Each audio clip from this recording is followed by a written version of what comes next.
നമുക്ക് ശ്രീ വാൽമീകി രാമായണത്തിലേക്ക് തന്നെ മടങ്ങാം. രാമ, വിധാതാവിൻ്റെ പുത്രനാണ് കുശൻ എന്നു പേരായ മഹാൻ ധർമ്മനാനെയും വ്രതാചാര്യാദികളിൽ അതിനിഷ്ഠയുമുള്ള കുശൻ കുലീനയും അനുരൂപയുമായ വിദർഭ സുതയെയാണ് വിവാഹം കഴിച്ചത്.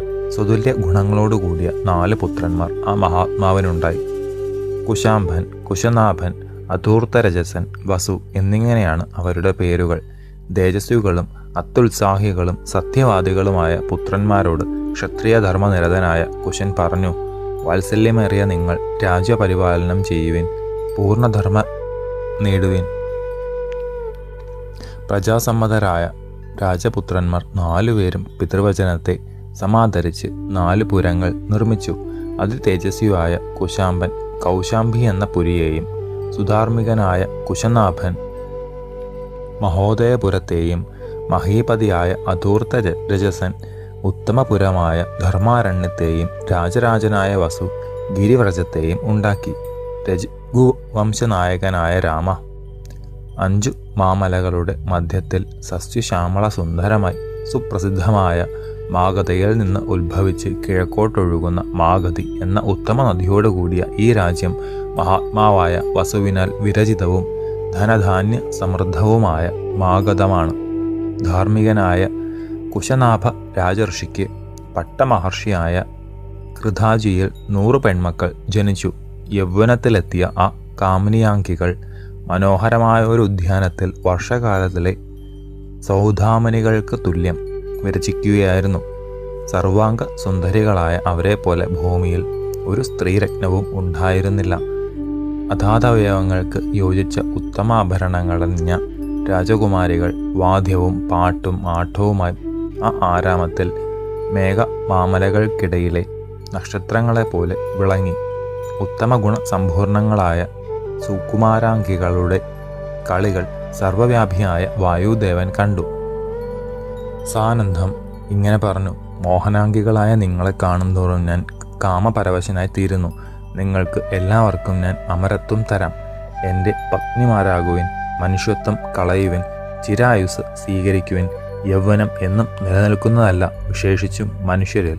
അതുകൊണ്ട് അനശ്വര താരുണ്യത്തോടുകൂടിയ അമരാംഗനകൾ ആകുവിൻ. വായുവിൻ്റെ വാക്കുകൾ അവരെ ചിരിപ്പിക്കുകയാണ് ഉണ്ടായത്. അല്പം ഒരു പരിഹാസത്തോടെ ആ സുന്ദരീ തിലകങ്ങൾ ഉത്തരം പറഞ്ഞത് ഇങ്ങനെയാണ്: സകല ജീവജാലങ്ങളുടെയും ഉള്ളിൽ സഞ്ചരിക്കുന്ന ദേവശ്രേഷ്ഠനാണ് അവിടുന്ന്. അവിടുത്തെ മാഹാത്മ്യം ഞങ്ങൾക്ക് അറിയാം. എന്തിനാണ് ഞങ്ങളെ അപമാനിക്കുന്നത്?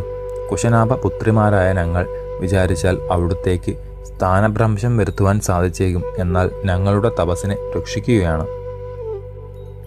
സത്യവാദിയായ പിതാവിനെ അനാദരിച്ച് ഇഷ്ടം പോലെ ഭർത്താവിനെ സ്വീകരിക്കുവാനുള്ള ദുർബുദ്ധി ഞങ്ങൾക്ക് ഉണ്ടാകാതിരിക്കട്ടെ.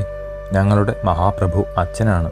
ഈശ്വരന്മാരിൽ ഈശ്വരനെ കാണുന്നത് മറ്റാരെയുമല്ല, പിതാവ്. ഏതൊരാൾക്കാണോ ഞങ്ങളെ കൊടുക്കുന്നത് അദ്ദേഹമാണ് ഞങ്ങളുടെ ആത്മനാഥൻ. കന്യകമാരുടെ വാക്കുകൾ ഭഗവാൻ വായുവിനെ ക്ഷോഭിപ്പിച്ചു. അവരുടെ ദേഹങ്ങളിൽ പ്രവേശിച്ച് ആ പ്രഭു വക്രത ഉളവാക്കി. ലർജ്ജ കൊണ്ട് ഉഴന്നും അശ്രുക്കൾ വാർത്തും വളഞ്ഞ ദേഹത്തോടെ അവരെല്ലാം കൊട്ടാരത്തിൽ എത്തി അവശയായി നിലം പതിച്ചു. സദ്ഗുണ സമ്പന്നകളായ പുത്രിമാർ എല്ലാവരും വിരൂപികളായതു കണ്ട നരപാലൻ അത്യന്തം ഹൃദയവേദനയോടെ അടുത്തു ചെന്ന് ചോദിച്ചു: ഓമന മക്കളെ, എന്താണിത്? ആരാണ് ധർമ്മത്തെ ഇങ്ങനെ അപമാനിച്ചത്? നിങ്ങളെ എല്ലാവരെയും കൂനികളാക്കിയത് ആരാണ്? ഒന്നും മിണ്ടാതെ തല ഇട്ടു തട്ടുന്നത് എന്താണ്? ഒരു നെടുവീർപ്പിട്ടുകൊണ്ട് ഭൂപാലകൻ സമാധിയിൽ ഇരുന്നു. അതിബുദ്ധിമാനായ കുശനാഭന്റെ ചോദ്യങ്ങൾ കേട്ട പെൺമണികൾ ശിരസുകൾ ആ പാദങ്ങളിൽ സമർപ്പിച്ചുകൊണ്ട് പറഞ്ഞു: മഹാരാജാവേ, പ്രിയ പിതാവേ, സർവജീവാത്മകനായ വായു ധർമ്മത്തെ പരിഗണിക്കാതെ ദുർമാർഗത്തിൽ കൂടി ഞങ്ങളെ പ്രാപിക്കുവാൻ ഒരുങ്ങി. ഞങ്ങളിലെല്ലാം ഒരുപോലെ കാമ ആവേശമുണ്ടെന്ന് ആ ദേവൻ സുവ്യക്തം പറഞ്ഞു. ഞങ്ങൾ ഉത്തരം ഏകിയത്: പ്രഭോ, ഞങ്ങൾ പിതാവുള്ളവരും സ്വതന്ത്രകളുമാണ്. അവിടുന്ന് അച്ഛനെ സമീപിച്ച് ഞങ്ങളെ വരിക്കൂ. അച്ഛൻ അങ്ങേക്കാണ് തന്നതെങ്കിൽ ഞങ്ങൾ അവിടുത്തെ ഭർത്താവായി വരിക്കാം എന്നാണ്. ദുഷ്പഥ സഞ്ചാരിയായ വായു അതികോപത്തോടെ ഞങ്ങളെ എല്ലാവരെയും കൂനികളാക്കി തീർത്തു. ധാർമ്മിക ശ്രേഷ്ഠനും അതിതേജസ്വിയും ആർന്നവനുമായ ഭൂപതി കന്യകാരത്നങ്ങളോട് ഇങ്ങനെ പറഞ്ഞു: പ്രിയപ്പെട്ട മക്കളെ, ക്ഷമാശീലരായ ഉത്തമന്മാർ ചെയ്യേണ്ടതെന്തോ അത് നിങ്ങൾ ചെയ്തു. ഏറ്റവും പ്രധാനമായ ക്ഷമയാണ് നിങ്ങൾ കാണിച്ചത്. മാത്രമല്ല, എൻ്റെ വംശമഹിമയെ നിങ്ങൾ എല്ലാവരും ഒരേ മനസ്സോടെ കാത്തുരക്ഷിച്ചു. സർവ്വ അലങ്കാരങ്ങളിലും വെച്ച് ഒരു സ്ത്രീക്ക് ശ്രേഷ്ഠമായത് ക്ഷമയാണ്. പുരുഷനും മറ്റൊന്നല്ല. സ്വാധീനമാക്കുവാൻ വളരെയേറെ പ്രയാസമുള്ളതാണ് ക്ഷമ. വിശേഷിച്ചും ദേവന്മാരിൽ അധികം കാണുകയേ ഇല്ലാത്ത ഗുണമാണത്. ഓമനക്കുട്ടികളെ, നിങ്ങൾക്ക് എല്ലാവർക്കും ഒരുപോലെ ആ ഗുണമുണ്ടല്ലോ. വാത്സല്യ ഭാചനങ്ങളെ ക്ഷമയാണ് ദാനം. ക്ഷമ തന്നെ സത്യം. ക്ഷമരൂപമാണ് യജ്ഞം. ക്ഷമ തന്നെയാണ് യശസ്. ക്ഷമ തന്നെ ധർമ്മം. എന്തിനധികം പറയുന്നു, ഈ ലോകം നിലനിൽക്കുന്നത് തന്നെ ക്ഷമയിലാണ്. ആത്മജമാരുടെ അടുത്തു നിന്ന് ഇന്ദ്രതുല്യനായ അർജശ്രേഷ്ഠൻ പോന്നു. അമാത്യന്മാരെ വരുത്തി പുത്രിമാർക്ക് അനുരൂപ വരനെപ്പറ്റി ദേശകാലാജ്ഞനായ അദ്ദേഹം ആലോചിച്ചു. ശേഷം ചരിതം നമുക്ക് അടുത്ത ഭാഗത്തിലൂടെ കാണാം.